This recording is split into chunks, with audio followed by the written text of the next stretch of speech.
सभी को जय भीम, जय श्री राम दोस्तों। भाग 6 के अंदर राज्य 152 आर्टिकल्स लेके 237। अभी आर्टिकल 165 को पढ़ेंगे। 165 the advocate general for the state.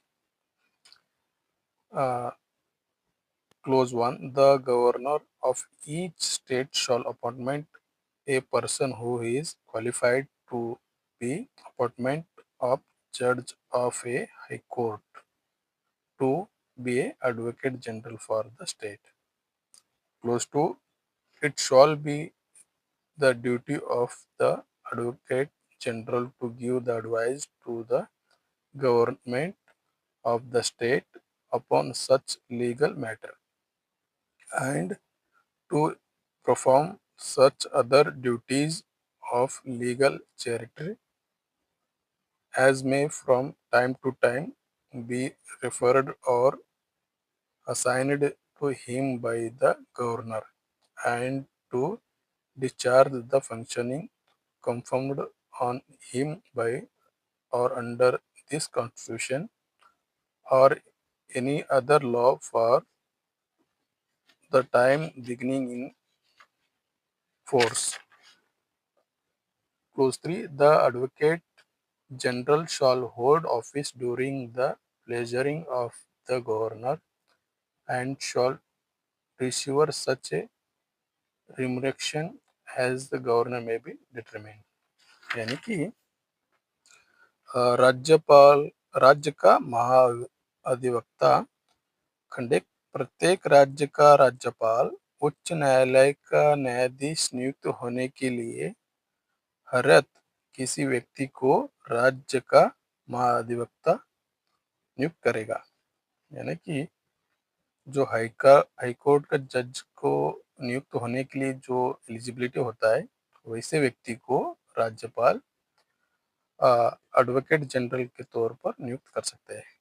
तो ये खंड एक कहता है महाधिवक्ता का ये कर्तव्य होगा कि वो उस राज्य की सरकार को विधि संबंधी ऐसे विषयों पर सलाह दे और विधिक स्वरूप के ऐसे अन्य कर्तव्यों का पालन करे जो राज्यपाल उसको समय समय पर निर्देशित करे और सौंपे, और उन कृत्यों का निर्वाह करे जो उसको इस संविधान अथवा तत्समय प्रवृत्त किसी अन्य विधि द्वारा उसके अधीन प्रदत्त किए गए हो, उनको ड्यूटी सौंपा गया है उनको।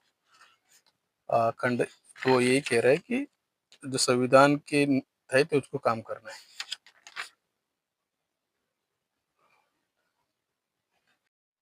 हाँ दोस्तों, ये खंड 3 को भी पढ़ देते हैं।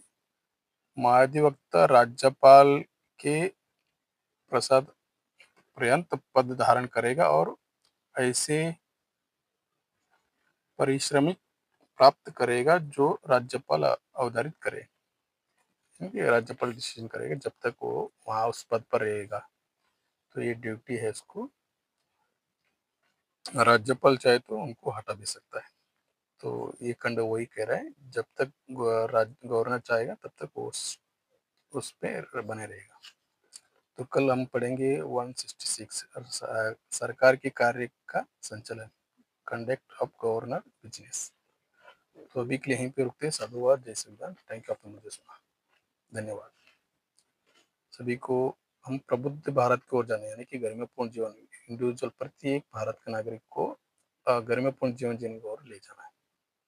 उसी के लिए हमको क्या करना है, भारत का संविधान जो बाबा साहब ने स्पष्ट कर दिया हमको क्या हासिल करना है, सामाजिक, शैक्षणिक और आर्थिक न्याय। ये कब होगा, नेशनलाइजेशन। स्टेट एंड माइनॉरिटी में भी विस्तार से लिखा है कैसे आप नेशनलाइजेशन कर सकते हैं। तो अभी के लिए यहीं पर रुकते, पुनः मिलते। सभी को साधुवाद, जय श्री राम।